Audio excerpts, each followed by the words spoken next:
कि बिना नोटिस के हमारा घर गिरा दिया गया, इसको लेकर के क्या कुछ होना चाहिए? देखिए, प्रशासन की कार्रवाई गलत तो है ही है। आधी रात ने आपने तोड़फोड़ किया, लेकिन अब प्रशासन आगे बढ़ चुका है, तो सरकार से यही डिमांड है आपके चैनल के माध्यम से कि इस ज़मीन में को खरीदने में पीड़ित का जो भी पैसा लगा है, इसके निर्माण कार्य में जो पैसा लगा है और बैंक से जो लोन लिया गया है, एक मुआवजे के रूप में पीड़ित परिवार को वापस करें। जिस प्रकार श्री राम जन्मभूमि तीर्थ ट्रस्ट ने अपने मंदिर निर्माण में जिन मंदिरों को अधिग्रहित किया, उनको मुँहमांगी रकम दी और उतनी ज़मीन उपलब्ध कराई, ठीक उसी प्रकार पीड़ित परिवार का जो पैसा लगा है उसकी पाई मुआवजे के रूप में दे दी जाए, क्योंकि पीड़ित परिवार के माता पिता हृदय रोग से पीड़ित हैं और यह सदमा उनके लिए गहरा आघात पहुंचाने वाला है। कोई ऐसी घटना न हो जिसकी भरपाई न हो सके, इसलिए सरकार पीड़ित परिवार के साथ न्याय करे, जो इसकी लागत लगी हो वो मुआवजे के रूप में दे दें अपना निर्माण कार्य। महाराज जी, एसडीएम का एक तरफ कहना है कि 8 बीघे में ये सब तो साझा 8 नहीं 16 बीघे में हो। आपने जो कार्रवाई की है, पीड़ित परिवार का जो नुकसान हुआ है उसको भरपाई करें, बस। ठीक पक्के है, हमारा सब कुछ था, हमने पूरा नक्शा पास कराया था, हमने बैंक से लोन लिया था, सारा इसी जमीन पे हुआ है। हमारा बैनामा था, दाखिल खारिज था, सब कुछ था हमारे पास। उसके बाद में हमारा घर गिरा दिया गया, वो भी 3 महीने से की बात करेंगे। जिस तरीके से यहाँ पे परिवार बैठा हुआ देख सकते हैं, ये पूरा परिवार है और आकर के रात उनके साथ में बैठे हुए और सबको आत्मा को उठाने को था, जिस बेटे का मकान गिरा दिया, उनके बेटे का मकान गिरा दिया जाता है। न्याय चाहिए, हमें योगी से न्याय चाहिए, हमें योगी से न्याय चाहिए, मुआवजा चाहिए, सारी जीवन की कमाई लगा दिए हैं, सब लगा दिया अपना सब कुछ, हमको वो अपना चाहिए। इस समय ठप है, कितना काम कितने दिन से ठप था, बनवा रहे थे तो अकेले थे, अकेले आके सारा करना था, सारा बिजनेस इनका क्या कमियां थी जो गिराया गया, इसको क्या था? वो बोल रहे अब हैं ये कि कमी एसडीएम बताएंगे, उन्हीं गाटा संख्या आपका यहाँ नहीं है, वो ये बोल रहे हैं। ये बोल रहे हैं कि ये गाटा संख्या 69 है और आपका 95 में है। तो अगर ये 95 नहीं था तो फिर हमारे पेपर सारे कैसे इसी जमीन को देख करके पास हो गए, कैसे हमारा नक्शा इसी जमीन को देखकर पास हो गया, कैसे बैंक ने हमें, जो कि सरकारी बैंक है यूनियन बैंक, उसने हमें कैसे लोन दे दिया इसी जमीन पर। चौबद्दी में कैसे हमारा यही सारा बना हुआ है सब कुछ, तो कैसे ये सब हो गया। तो इस पे जांच हो और हमें पूरा हमारा दिया जाए। इतना हमारा जो सारी कमाई थी सब चली गई, सब नाश हो गया। देख ही रहे हो आप लोग, सारी जितना था, क्या होता है मिडिल फैमिली के पास में, उसने हमने अपना सारा सब कुछ लगा दिया इसमें। अब हमारे पास कुछ भी नहीं है, हमें न्याय चाहिए। क्या नाम?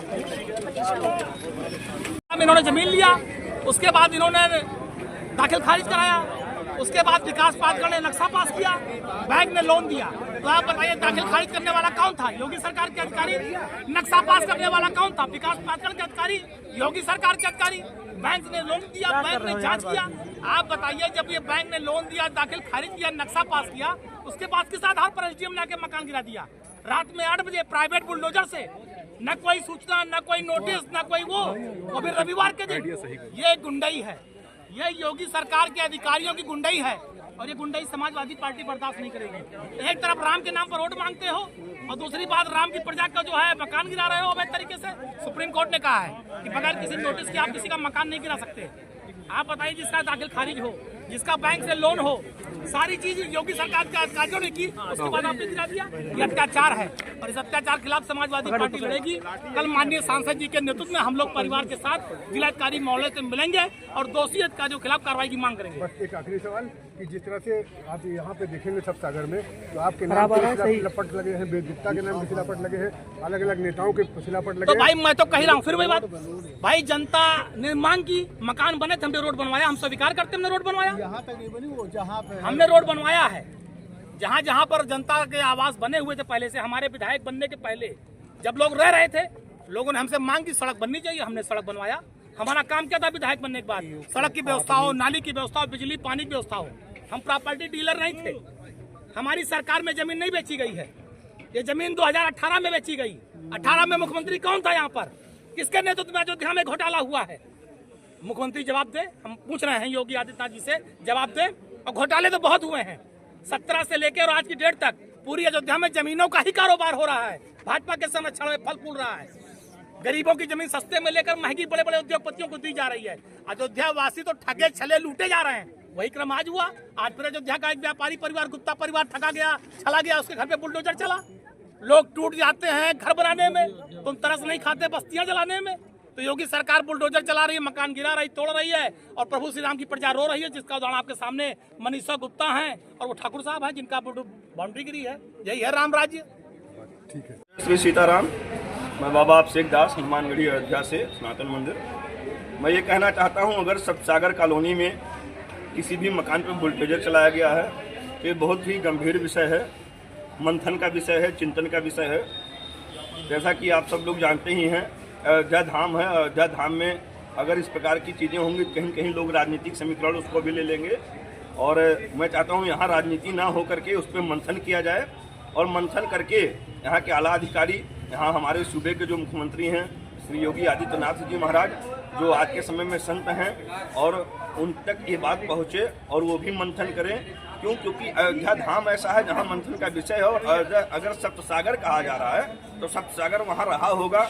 जहाँ तक सप्तसागर की जो भूमि है उसको पुनः सप्तसागर के रूप में विलीन किया जाए, फिर से उसको बनाया जाए सप्तसागर। और वहाँ अगर जो किसी भी प्रकार का कोई भी घर बनाया है तो उसको 4 गुना मुआवजा दिया जाए, उसको भी स्थापित किया जाए, कहीं कहीं जाकर के उसको अलग से जमीन मिले। महाराज जी, ऐसे में बड़ा सवाल ये उठता है कि अगर वहाँ सप्तसागर था तो नक्शा कैसे पास हो गया, बैंक का लोन नहीं, इस पे तो मैं यही तो कहना चाहता हूँ, मंथन, अभी मैं बोला ना मंथन, इस पे मंथन होना चाहिए, बहुत ही गहन अध्ययन होना चाहिए। आखिर में वो कैसे खितौनी बनी, जब तो सब सागर रहा होगा। आप भी देख रहे हैं, हम जगह जगह जा करके अपने पौराणिक चीजों को खोज रहे हैं, हम संभल में अपने मंदिर को खोज रहे हैं, और जगह जगह जा करके अपने मथुरा वृंदावन में हम अपने जो है कृष्ण जन्म भूमि को खोज रहे हैं, हम जो है बनारस में अपने काशी विश्वनाथ मंदिर को खोज रहे हैं। आज अयोध्या में ही यही लोग सिद्ध लगाए बैठे हुए हैं, दूर न जाइए। अगर आखिर में सप्तसागर कॉलोनी आज बस गई है तो उस नाम से कॉलोनी भी बसी है, क्यों बसी? सप्तसागर रहा होगा तभी ना बसी। तो ये विषय का मंथन का विषय है, चिंतन का विषय है। वहाँ कोई ऐसे प्रकार के लोग, पूर्व के जो अधिकारी हैं उन्होंने एक शिलान्यास वहाँ पर किया है। उस शिलान्यास में रोड, सीवर और तमाम नालियों के लेकर के जो है उसमें शिलान्यास हुआ। तो अगर वो कुंड था तो उसका शिलान्यास क्यों किया गया? सब गुमराह किया गए हैं। यहाँ 364 कुंड है, जी जी, ठीक ना। इसी प्रकार से बृहस्पति कुंड है, खजुआ कुंड है, उसके बाद आप चले जाइए धनेच कुंड है। इसी प्रकार से बहुत सारे कुंड गायब कर दिए गए हैं। कुछ कुंडों को केवल अधिकारियों ने यहाँ लिखित में दिखा दिया गया, और सभी कुंडों को नहीं दिखाया गया। सप्तसागर ऐसा, जब राम राज्याभिषेक हुआ था उस समय जल लाया गया था, जो जल बचा हुआ था उस जल को वहाँ स्थापित किया गया था। वो आज की चीजें नहीं है, वो भी हमारे उसी सनातन की चीजें हैं, सतयुग की चीजें हैं। उस पर विशेष मंथन होना चाहिए। अगर किसी का घर गिरा है, किसी को क्षति पहुंची है, अगर उनको अधिकारियों के द्वारा गुमराह किया गया है तो उनका वो पैसा वापस होना चाहिए, और वापस होना चाहिए उस प्रकार का भी, वो भी पैसा वापस होना चाहिए जो मकान में पैसा लगा हुआ है, उस प्रकार से जो उनका 3 गुना 4 गुना जो बनता है। जी, तो क्या इसमें रामायण की अनचाही बातें, जिसमें ये साफ तौर पर कहा गया है कि माता देवकाली की जो मंदिर है वो कुंड के, जो सप्तसागर कुंड था उसके बगल में मंदिर स्थापित किया गया? जरूर जरूर, वो सीता मैया के द्वारा स्वयं स्थापित किया गया। तो क्या इसमें अधिकारियों की कहीं न कहीं कमी सामने आ रही है? देखिए, कमी तो स्वाभाविक है, जब हुई तभी ना सामने आई। कमी तो हुई है, ये तो मैं बार बार कह रहा हूँ, मंथन का विषय है, मंथन का विषय है। कमी ना हुई होती तो बातें क्यों उभर करके आती? आज एक घर गिरा तो इसीलिए सब कुछ दिख गया। हनुमान जी महाराज सब कराते हैं, यहाँ आप भी जानते हैं हनुमान जी राजा हैं। एक घर गिरा करके और सब दिखा दिए कि वास्तविकता है क्या, सत्यता है क्या। ये तो अधिकारियों के द्वारा फिर पुनः देखिए, एक अधिकारी वहाँ रोड बनाता है, एक अधिकारी वहाँ जो है नक्शा पास करता है, एक अधिकारी जो है वहाँ लाइट देता है, बिजली देता है, सीवर देता है, एक अधिकारी जाकर के बुलडोजर गिरा रहा है बुलडोजर से। तो इसका मतलब मंथन का विषय है। कहीं कहीं चीजें सत्य नहीं होंगी। तालाब नहीं है वो, मैं फिर ये कहना चाहता हूँ, लोग तालाब तालाब कह रहे हैं हमारे सनातन में, वो तालाब नहीं, वो सप्त सागर है, सागर। तालाब को सागर ना बोला जाए, क्यों? क्योंकि यहाँ पहले भी गुमराह किया गया है। मंदिर को मस्जिद कह करके, हमारा राम जन्मभूमि मंदिर था और उसको मस्जिद मस्जिद कह करके यहाँ गुमराह किया गया हमारे सभी भाइयों को। ना यहाँ कभी मस्जिद थी, कभी यहाँ मस्जिद थी ही नहीं, लेकिन गुमराह कर दिया। इसी प्रकार से तालाब कह करके सप्तसागर को गुमराह कर दिया जा रहा है। ये मंथन का विषय, ये मंथन का विषय है। यहाँ कोई राजनीति ना करे किसी भी प्रकार की, मैं चाहता हूँ। और ये मंथन का विषय है। सूबे के मुख्यमंत्री हमारे संत हैं और हम लोग उनसे बहुत ही आशा रखते हैं हमारे सनातन चीजों का मंथन हो। मैं बाबा अभिषेक दास, हनुमानगढ़ी। ठीक।